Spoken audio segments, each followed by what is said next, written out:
All right, while I'm getting strapped in, I just, something came to my mind, my memory, that I didn't want to forget.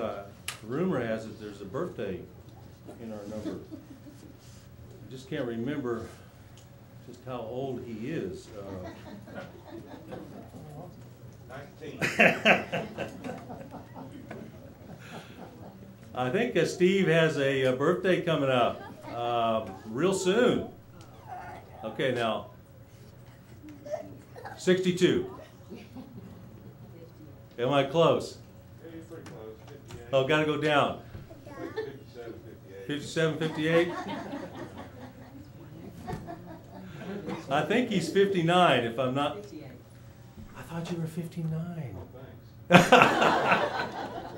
He's actually 58. Okay, well, congratulations. And your birthday is this tomorrow? Oh, this coming Wednesday. Okay, so you're just a youngster now. You're just 57 right now, huh? Sure. Well, happy birthday. I think we're going to have a cake afterwards for you. Did you know that? No, I didn't know that. So.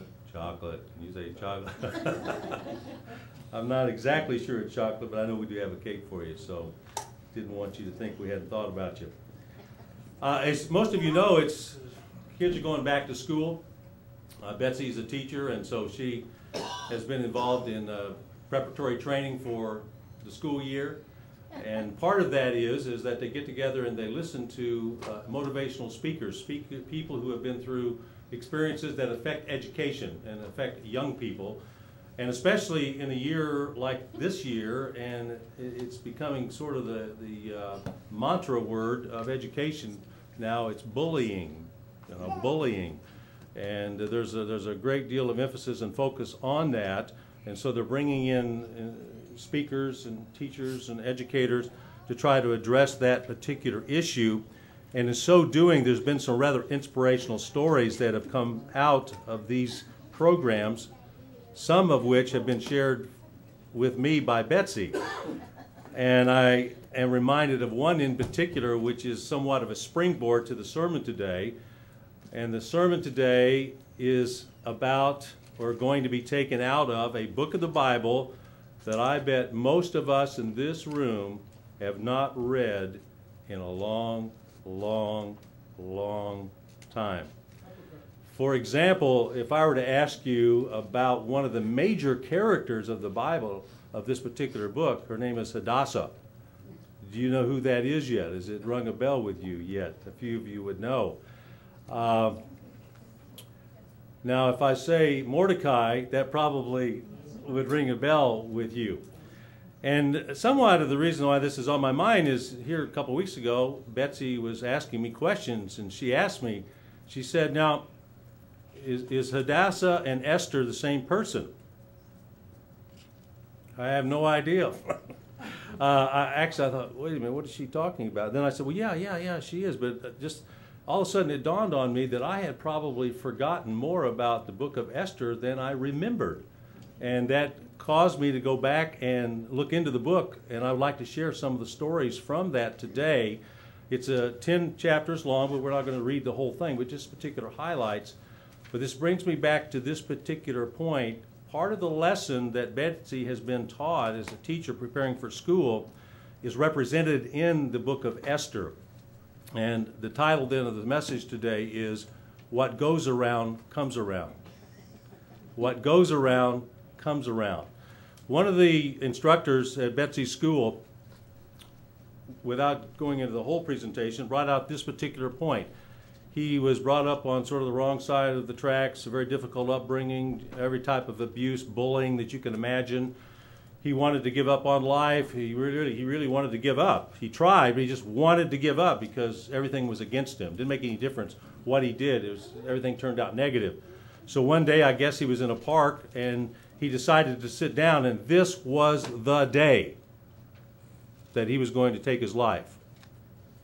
This was the day. Sat down on a park bench, and as he was sitting there, all of a sudden an older gentleman happened to come by and sat down on the bench beside him.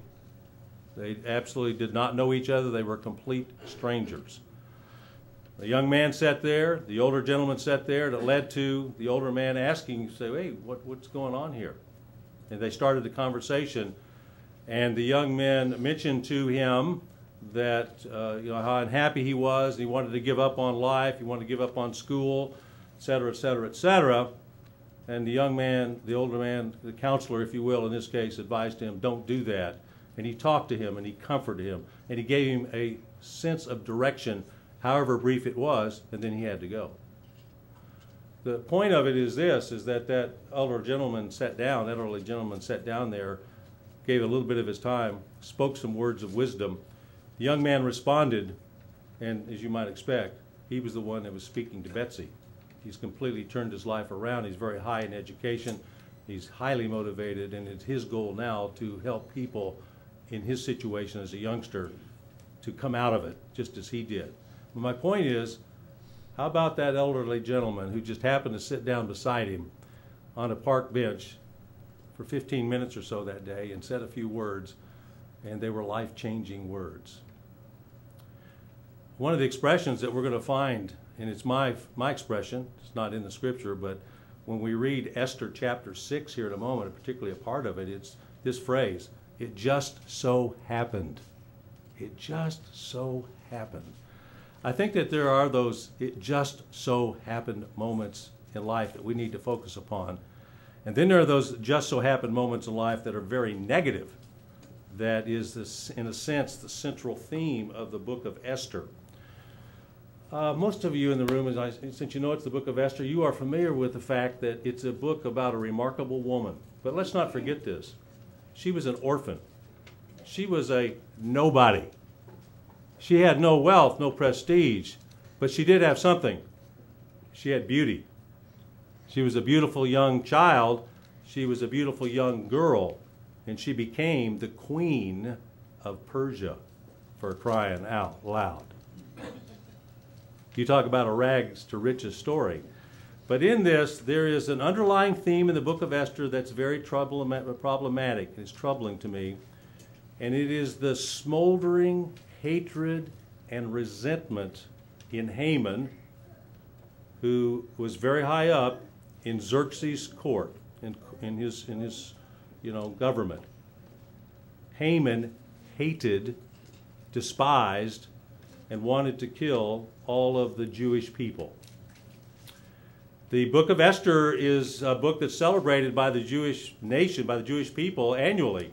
They have a 2-day festival, and it's because it was instituted in the book of Esther in chapter 9. We'll be taking a glimpse at that, and they celebrate that today because it celebrates their victorious overthrow of an absolutely despicable plot to destroy them, and yet, if you know the story, what goes around came around.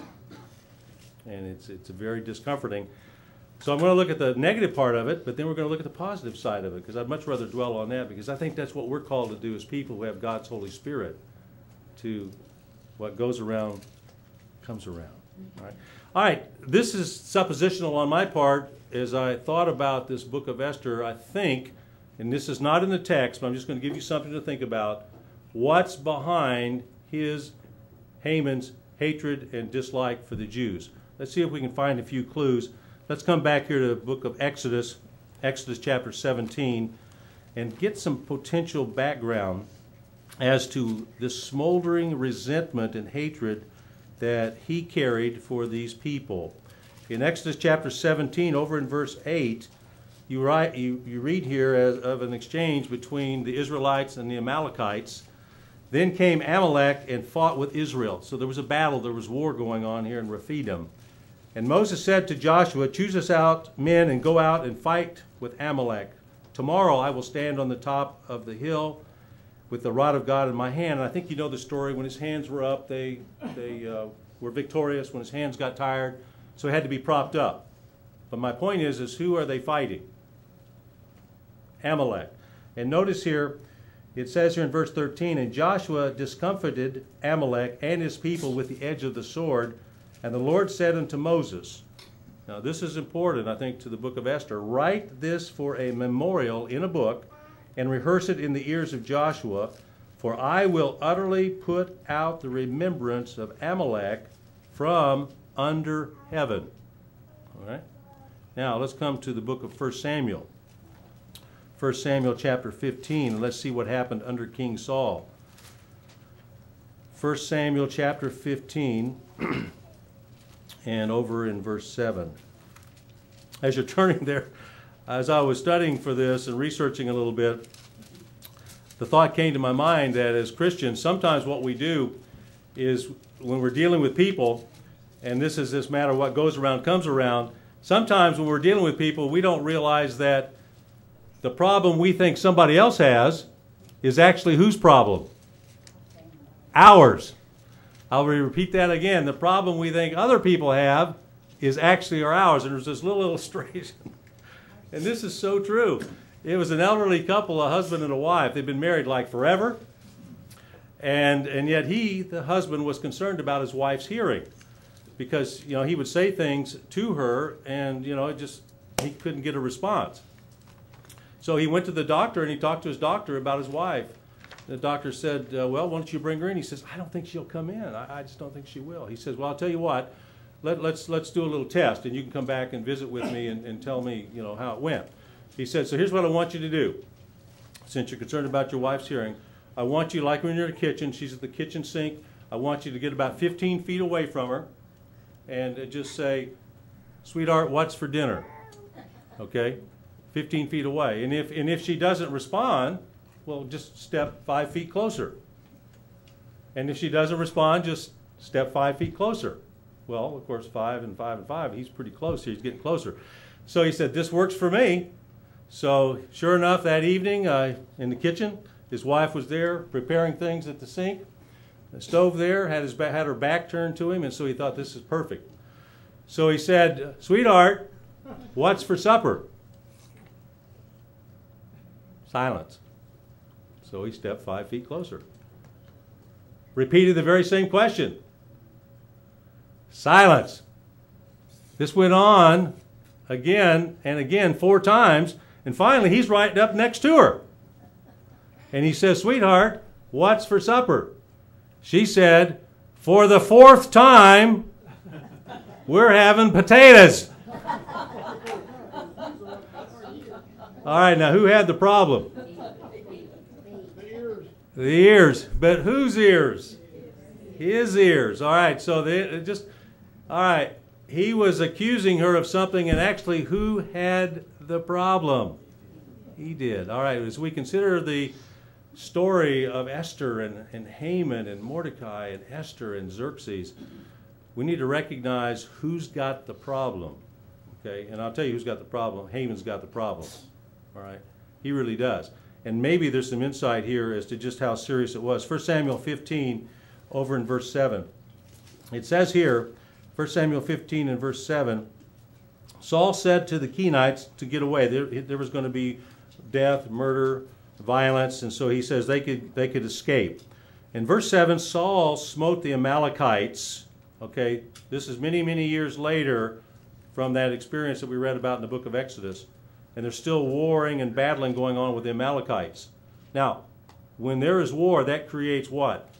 Bad blood, doesn't it? Bad feelings.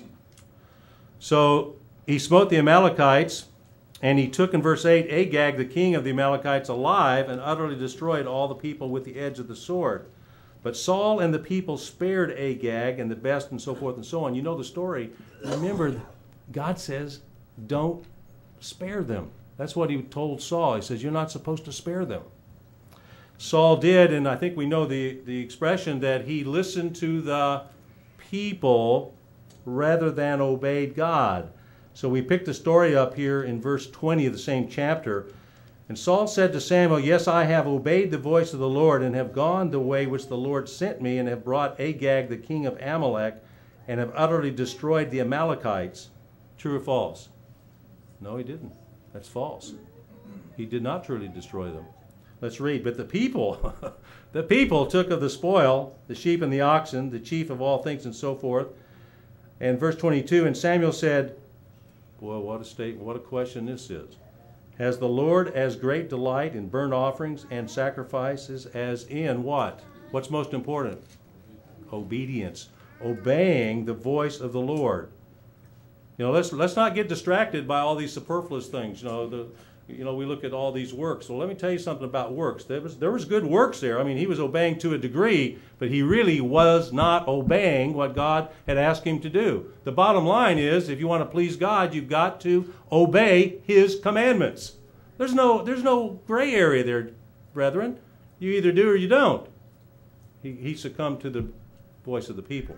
Notice what happened here. He said, behold, this is Samuel talking, behold, to obey is better than sacrifice, and to hearken than the fat of rams. For rebellion is as the sin of witchcraft, and stubbornness is as iniquity and idolatry. Because you have rejected the word of the Lord, he has also rejected you from being king. You might ask, well, why did I go to these verses? All right, here's the reason why I go to these verses. Mordecai was a descendant of Saul. Haman was a descendant of Agag. So we have a sense, though it's not spoken here, that what's going on here in the book of Esther is a smoldering Hatfields and McCoy. And guess who's filled with anger and resentment because of the treatment of the quote-unquote Jews or the children of Israel toward the Amalekites? Haman is. Haman has got, as I say, he's got it in here. He's got it out for the Jewish people. I'm supposing that because of little things and clues that are in the book of Esther. So take your Bibles and let's turn to the book of Esther, and we'll work our way through some of this, and I hope that you'll find it interesting. If nothing else, it'll be a stimulus to your memory about this remarkable woman and the events that transpired under the wisdom of Mordecai and what I would call the providence of God. You say, what are some of the themes of this book? One of the themes is the providence of God. He chose when and how he would intervene for his people. He did not intervene for them when they would have liked to have been intervened for. He chose his time, his way, and you will find this so interesting. There was no big public announcement, no trumpet sounded, but little things, what did I say? Little things happened that illustrated God's providence in the life of Mordecai and Esther. Little things like, just so happens you sit on a bench in the park with a young man that's about to do something very serious. A little thing. It just so happened. We'll take a look at that. Okay, Esther. Nehemiah Esther. There it is, if you haven't found it yet. We don't turn there a whole lot. It opens up in chapter 1 and introduces us to the principal character, the king of Persia. He had an extensive reign, all the way from India, all through that part of the country, up through Turkey, Ethiopia, and in through there. It was an extensive reign. It tells us here his name is Ahasuerus. Ahasuerus, some people, I'm just going to call him Xerxes. Because that is his Persian name, okay? He reigned from India to Ethiopia, had all these provinces, and here's the thing you must understand about him if you do a little research on it. Have you heard of the law of the Medes and the Persians? When it was law, and it could not be rescinded, but it could be challenged. And there is a challenge that takes place in this book. It talks about his desire to display his wealth and all of his armies. He puts on a festival for about 180 days. We are now introduced in verse 9 to his queen. You remember who he was married to? He's married to a woman by the name of Vashti. Verse 8, Vashti the queen made a feast for the women in the royal house also. And then we find here that I'm just telling part of the story, she was invited because there was a big demonstration and he wanted to show off his wife. And so he asked her to appear before all these men who had been drinking and feasting and carrying on for all these days. And if you do a little research on it, she did not come. She refused the king, which meant bad news, really bad news. Why did she refuse the king? We can only speculate, but it is speculated in history that she refused to present herself to be degraded before a bunch of drunken men. Because after they've been drinking all this time, she didn't want to do that. It is also recorded in history that she was a very difficult woman. I might even say mean. she was not known for being really hospitable and generous, because, you know, sometimes when you have beauty and power, what gets in the way? Your ego, your vanity. And, you know, you're elevated above everybody else. So I don't know exactly what happened, except that she refused the king. Verse 12, the queen refused, Vashti refused the king to come into his chambers, and it made him mad because he was in charge. All right. So then there's some consultation, and they decided in verse 19, if it please the king, let there go out a royal commandment from him, and let it be written among the laws of the Persians and the Medes, that it be not altered, that Vashti came not before King Ahasuerus, and let the king give her royal estate unto another that is before better than she. So he's going to strip her of all of her wealth, her buildings, and give it to another. Why? Because she refused to obey him. So he did that. And if you go check historically, he was about to do a journey back toward Greece to fight a war that would take 4 years. Apparently, if history is correct, he divorced her before he left. He went and was basically humiliated in his conquest, and then he came back. When he came back, his thoughts turned to marriage, so guess what he wants to do? He wants to find a mate, a wife. So now we come to chapter 2. We find here then that the king and his advisors come up with an idea of assembling together a group of lovely women in verse 3. And word is sent out into all the various provinces where the people are, which there is a mixture of Jews because they had been taken into captivity, so they've been living there for a number of years. Now in verse 5, now in Shushan, the palace, there was a certain Jew whose name was Mordecai. And this is the first time we're introduced to Mordecai. It says here that he was of the stock, and you see all the way through Benjamin and so forth, but he was a descendant of Saul. And then we come in verse 6, who had been carried away from Jerusalem with a captivity. So these people knew what it was to be persecuted and to suffer. Now we are introduced to this lovely lady. Her name is Hadassah, which means, anybody know what it means? It means myrtle. Not like Myrtle the turtle, but myrtle, you know, sort of soft and embracing. It has other names as well, but one meaning of it is myrtle. And her name then is Esther. Now, you should notice this, that this is, Mordecai apparently adopts her because her mother and father are dead. So as I said earlier, she is an orphan. And I'm reminded of that scripture in Corinthians that not many wise men, not many great, not many noble are called, but who? The lesser, the base of the world. It doesn't get more base than a Jewish orphan, does it, in a Gentile community? But you have a sense here that all of this is being orchestrated under the guidance of providence, and that who's really at work behind the scenes, even though his name is not even mentioned in the Bible, in this book rather. You know whose name is not mentioned in the book of Esther? God's name is not mentioned one time. But you are left with the absolute conclusion that who's at work here. And it just so happens. Okay? So Esther then becomes part of this group of women that are taken before the king. I will ask you to turn over to verse 16, chapter 2. So Esther was taken into King Ahasuerus, or Xerxes, into his house in the 10th month, in the 7th year of his reign. So in the 3rd year, apparently Vashti was divorced from him. He had fought wars for 4 years. Now he's back in the 7th year. And interesting, all it says about it is the king loved Esther above all the women, above all the lovely ladies that were there. Wonder why? We don't know, but you didn't. What was behind all of this? So he set the royal crown upon her head and made her queen instead of Vashti. It says in verse 20, Esther had not shown to him her kindred that she was in fact a Jew, because Mordecai had counseled her not to do that. There is an uprising that comes in verse 21. 2 men, Big Than. That sounds like a trucker name, doesn't it? Big Than. Or a wrestler, Big Than. Big Than and Teresh, 2 keepers there of the palace, they sought then to conspire against Xerxes. Mordecai apparently overheard it because he was out and around and had ears to hear. So he told it unto Esther the queen in verse 22, and then Esther told it to the king and said, that she had heard about it through Mordecai.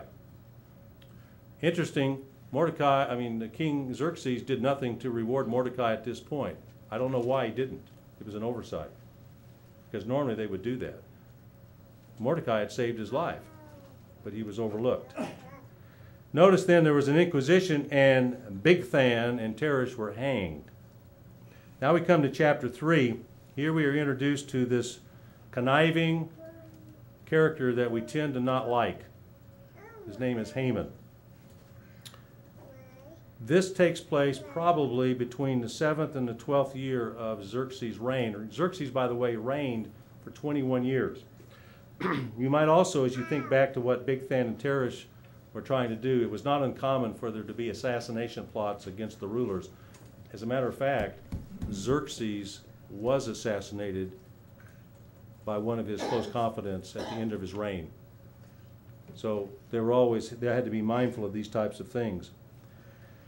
Haman is high up in authority, and Mordecai, being a Jew, decides he's not going to bow down and reverence him. You have to ask the question, why not? And now we bring up the possibility of this smoldering resentment over all these centuries between the descendants of Saul and the descendants of the Amalekites. They just couldn't get over it. Okay? I'm going to ask you something. You ever know anybody like that? Just so bitter, so upset, so jealous, so angry, they just couldn't get over it, and they carried it with them, and never got rid of it.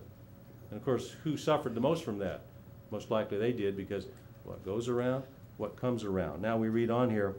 Haman was just absolutely angry that Mordecai did not bow down to him. Verse 5, Haman saw that Mordecai did not bow down nor give him reverence, then was Haman full of wrath. Verse 6, very important if you take notes on things like this.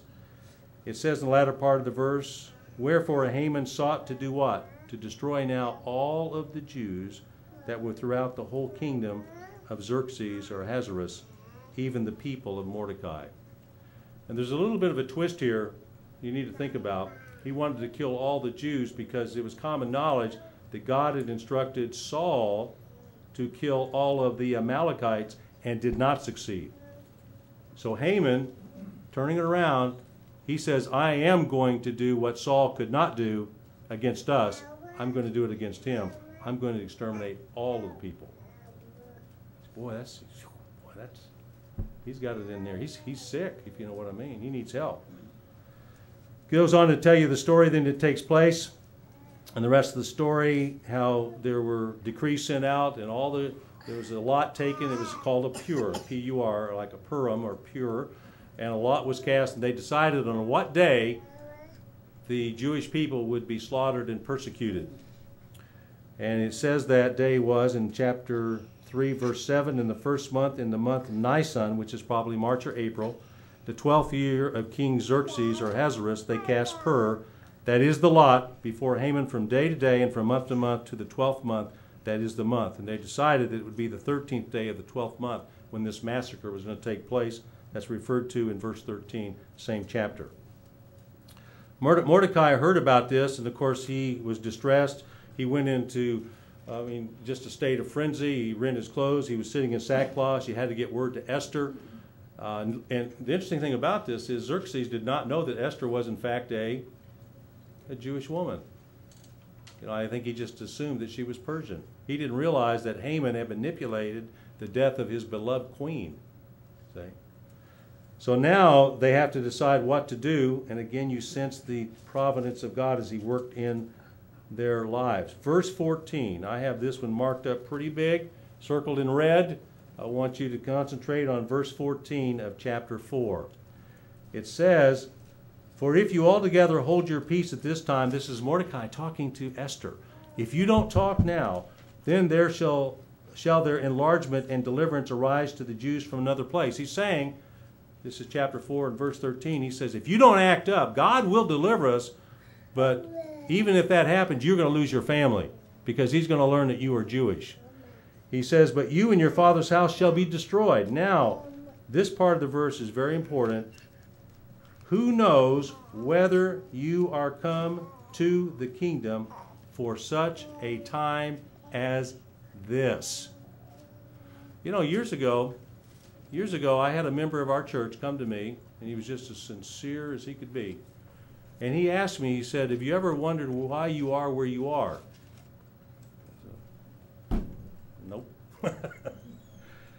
He said, it is my thought that God has prepared you for this day.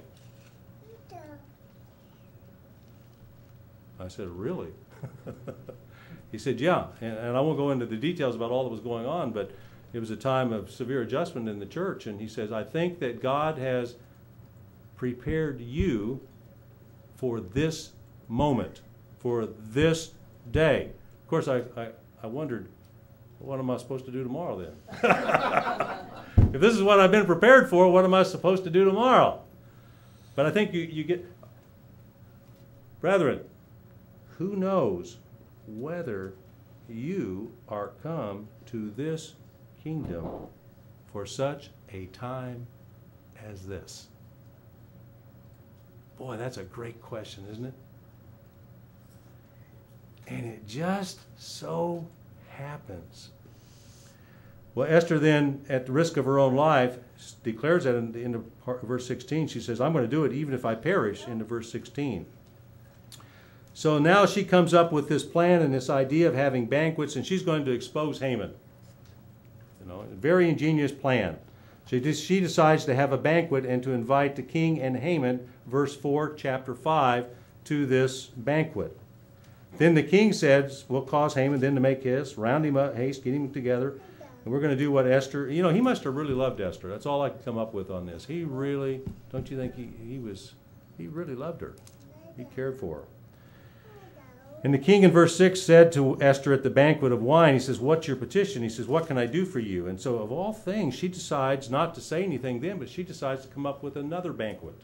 Banquet number 2. Now, I've wondered about this. Why are these banquets being held, and why is Haman always invited? She's not exposing him. Why did she?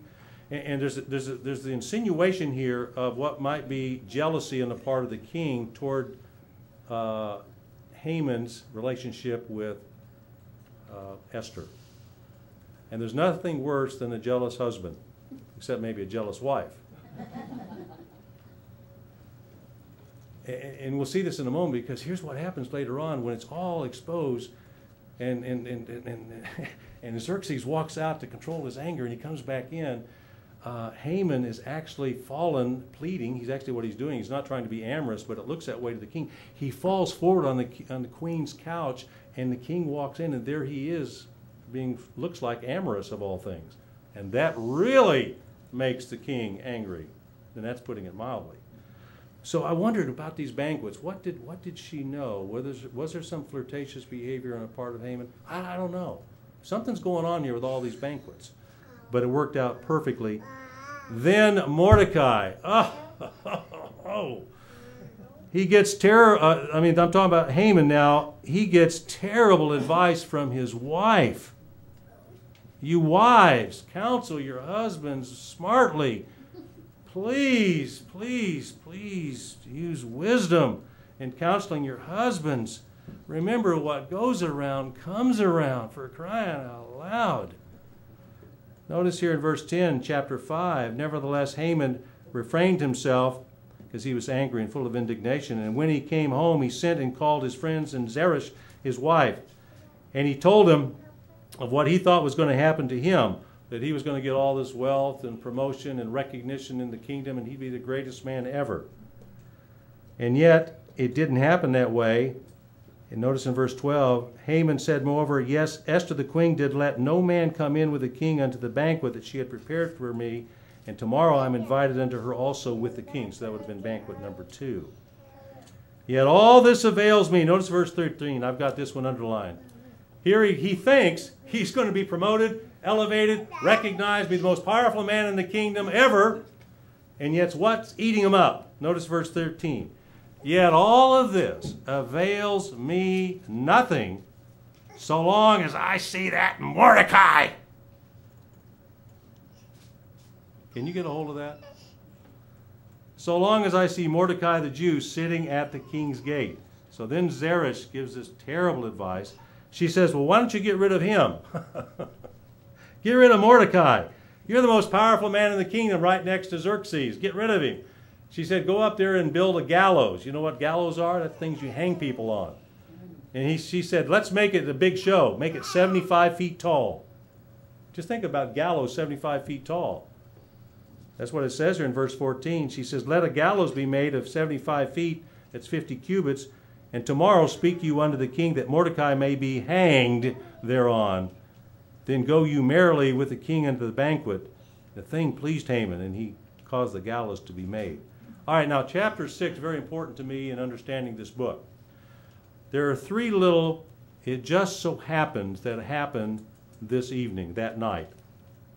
Everything's all set up. Haman is about to kill Mordecai. All right. He also thinks that he's about to be promoted to be the most important person in the kingdom. But notice now, chapter 6, beginning in verse 1. On that night, not the previous night, not a week before, on that night, the king could not sleep. Why? I don't know. I don't know why he couldn't sleep. I do wonder if God had anything to do with it. Because there's a plan afoot. Something had to be done dramatically and soon. Otherwise, Mordecai was going to be hanged. And the Jews were going to be mercilessly persecuted. So on that night, the king could not sleep. And he commanded to bring the book of the record of the Chronicles. And what the book of the record of the Chronicles was, it was like a history book of the events that happened in the kingdom. And it just so happened, notice that they were reading before the king, and guess what they were reading about? Just so happened. It says, and it was found written that Mordecai had told of Bigthana and Teresh, two of the king's chamberlains, who were keepers of the door, who sought to lay hands on the king Ahasuerus, or Xerxes. And the king said, well, what honor and dignity have I done to that man? He said, well, I haven't done anything. There's been nothing done for him. So now he says, well, I've got to make that wrong right. So now we come down to verse 4. And the king said, well, who's in the court? And it just so happened. See, I say three little just so happens here. It just so happened he couldn't sleep that night. It just so happened that when they read from the book of the Chronicles, they read about Mordecai. And it just so happened that guess who was visiting the palace late that night? Haman was. Boy, those are three remarkable little just so happens, don't you think? I think so. See God's providence there. Now Haman was out in the outward court of the king's house to speak to the king to hang Mordecai. Oh my. And the king's servant said to him, behold, Haman is out there. So he called him in. And unbeknown to Haman, the king has Mordecai in mind. So he asked him, he says, what do you think I should do for somebody who has done such a great thing and deserves honor in my kingdom? So who does Haman think he's thinking about? Himself. So he says, boy, this is what you should do. You know, put fine apparel, put him on the king's horse, let him ride through the communities, honor him, go through all the streets. It says that in verse 9. So then verse 10, notice this. Do you talk about a spear to the heart? Then the king said to Haman, well, make haste, take the apparel and the horse, even as he has said, and do it to who? Do it to Mordecai, for crying out loud. To who? Me. No, Mordecai, you got to be kidding. My hated enemy. You want me to do that to Mordecai? Now remember who had control over life. Xerxes did. So guess what? Can't you imagine that parade through the city? I can just imagine Haman's demeanor, you know, as he's walking along and showing off Mordecai. He wouldn't have been very excited at all. So now we come to verse 12 of the same chapter. Haman hasted to his house mourning, got his head shaven. And Haman told Zeresh, his wife, and all his friends. And now the panic has set in because they realize that he's lost his priority. And so things are not going the way that he thought they were going to. Now we come to the second banquet in chapter 7. And it's masterfully done here. Verse 5, chapter 7. Then the king answered and said unto Esther, the queen, who is he? Who is this person that set about to destroy the Jewish people? Who is this person? And guess who's also in the room? Haman's in the room, because remember, she invited Haman to be there as well as the king. Just so happened. And Esther said, the adversary and the enemy is this wicked Haman. Then Haman, guess what? Feet don't fail me now. Then Haman was afraid before the king and the queen. And make the long, this unbelievably dramatic story brought to somewhat of a close, he ends up being hanged on the gallows that were built for Mordecai. Can you imagine? It says that in verse 8. So they hanged Haman on the gallows that he had prepared for Mordecai. Then was the king's wrath pacified. I suggest to you this is poetic justice. It's also an illustration of what goes around. What he was putting out came back to what?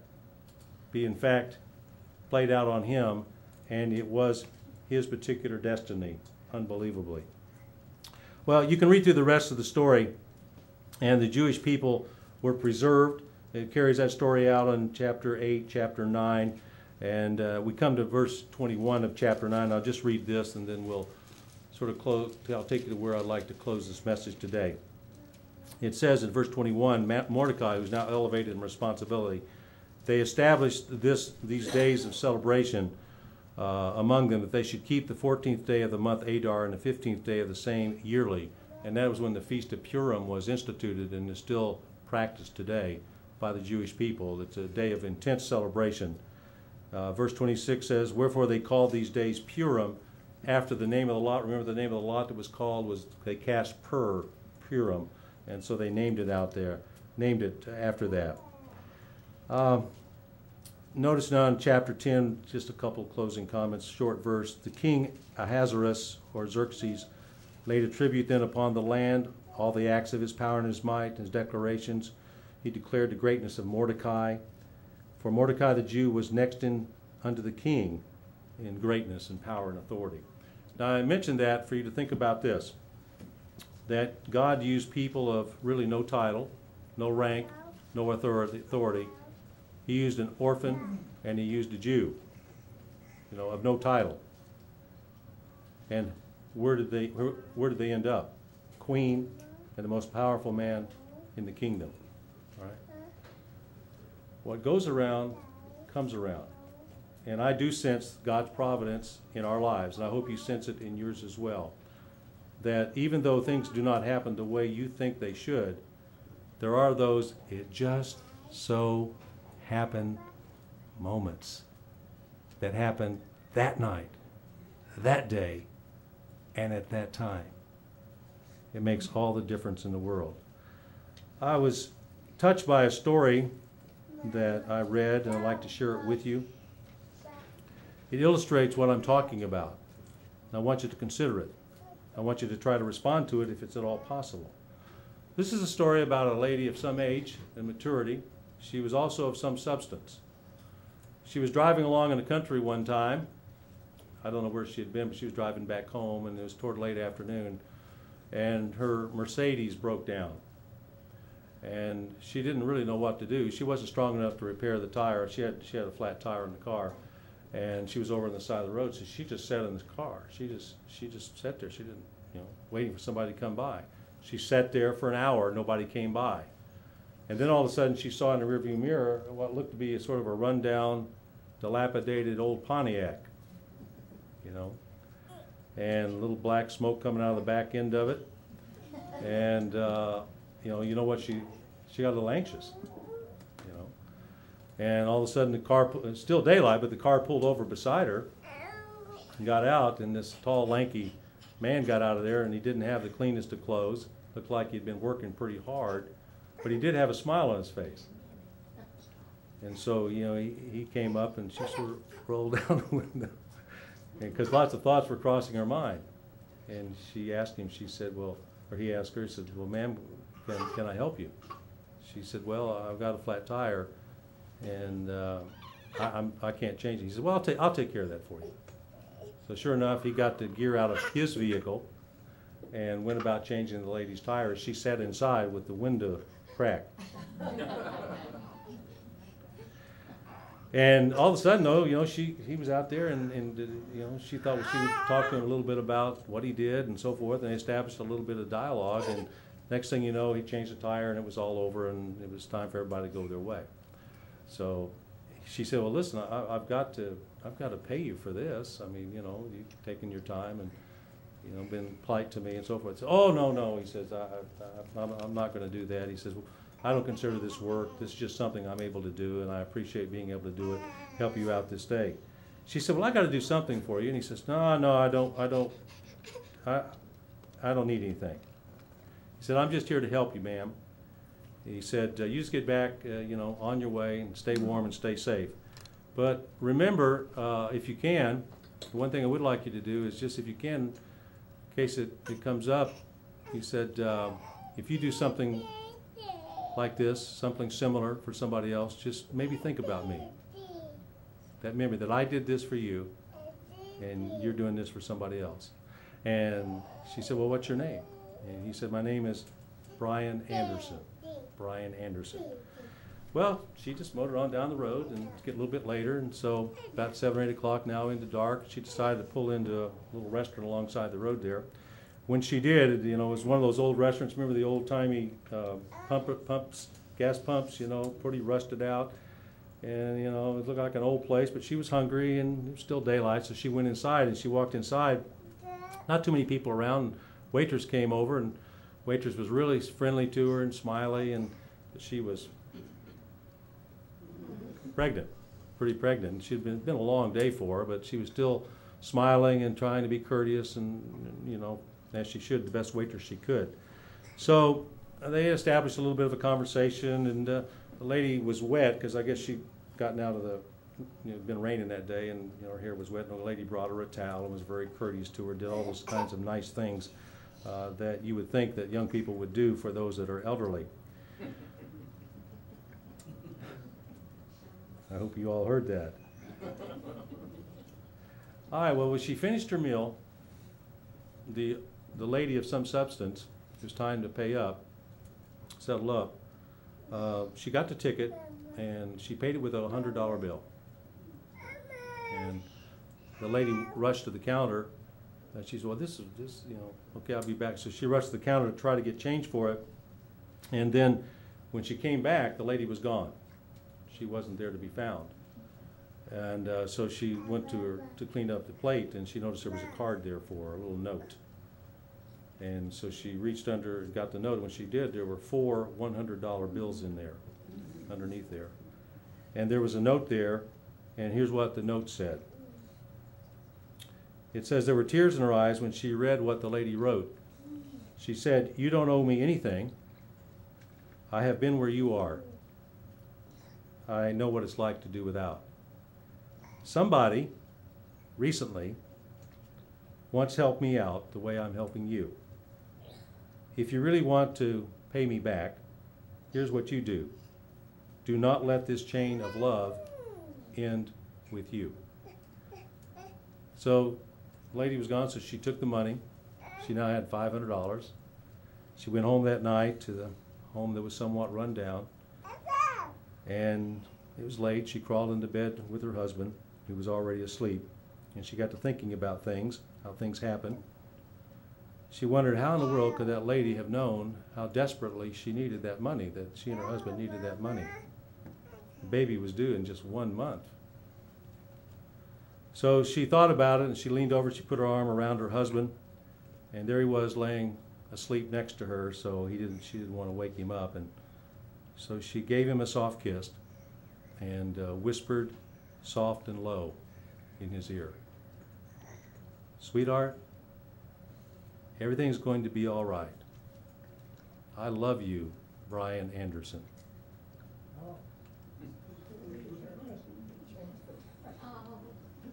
I love you, Brian Anderson. Sometimes when it appears that we may be at risk of losing something or someone, guess who really is present? I am also reminded of the short story, I'm thinking of Roger today, of the short story of a man who was marooned, much like in the movie Castaway. You remember the movie Castaway? And he had nothing. He was washed ashore, and he just had some of the debris that he collected, and so he put up a little ramshackle, cover to stay under at night, and he just waited and was able to live off some of the fruit that fell naturally and just waited. There was no one, no ships. He looked, nobody was coming. He almost gave up. He was destitute. Well, then he was walking away one evening to find and forage for some food, and in the meantime there was a storm, and a bolt of lightning struck his little meager collection of goods, burned them all up. It was all burned up. He was just ready to give up. Ready to give up. He went to sleep that night next to the ashes of the tent, the little canopy, and a few belongings that he had. Went to sleep fitfully, then woke up to the voice of a ship's captain who had walked ashore. Said, "Hey, are you there?" He was startled. He woke up and he says, "What are you talking to? Hey, who's this?" He said, "Well, we saw your smoke signal." And we knew we had to come and rescue you. Boy, it just so happened. Just so happened. The way those things occurred. Can we agree, as God's people, understanding and sensing the providence of God that can strike in that day, in that night, in that moment, according to whose timing? God's timing. Can we sense that providence? That in the final analysis, God is going to have his way, brethren. The book of Esther tells us that God is not impressed nor hindered by earthly kingdoms or greatness or wealth or worldly leaders. He is not impressed by pride and prestige and fame. He is impressed, however, with an orphan like Esther or a servant like Mordecai. They, somewhere along the line, learned lessons that escaped Haman, and what he gave out came around. What goes around comes around in strange and mysterious ways. More often than we know, and I do think this is true, and maybe most often in ways we will never see or hear about or recognize as our handiwork, this principle moves through our lives. It is not a perfect law, not like the law of gravity or momentum, but it does have a pull, and it does have a force of its own. We live, wrote Alfred North Whitehead, by the law of expenditure, meaning it isn't important what comes to us, but what comes out of us. Does hatred come out of you? Does resentment come out of you? Does jealousy come out of you? It isn't important what comes to us. It's what comes out of us. So it is true, is it not? The truth is, yes, put out love or justice or honesty and courage and compassion, and yes, you do have a better chance of getting it back. So, this day, we plant seeds, because it is better to live that way, giving away what all of us know has been given to us so lavishly and so generously. But do we not also know that because we have sown those seeds, that some of those seeds, yes, in fact, will take root, some will offer shade, it will cause some to drop fruit by the bushel. And it is a tribute to those who follow in the silence of your generosity, and it's a tribute to the fact that you have been here. You are here. So God is available when who's ready? Well, when you're ready. God's available when you're ready. Try to learn not to hold on to what is not important. Do what needs to be done while there is time. You can only carry on like Haman for so long. And if you do, please remember, there is an old saying that goes like this: what goes around comes around.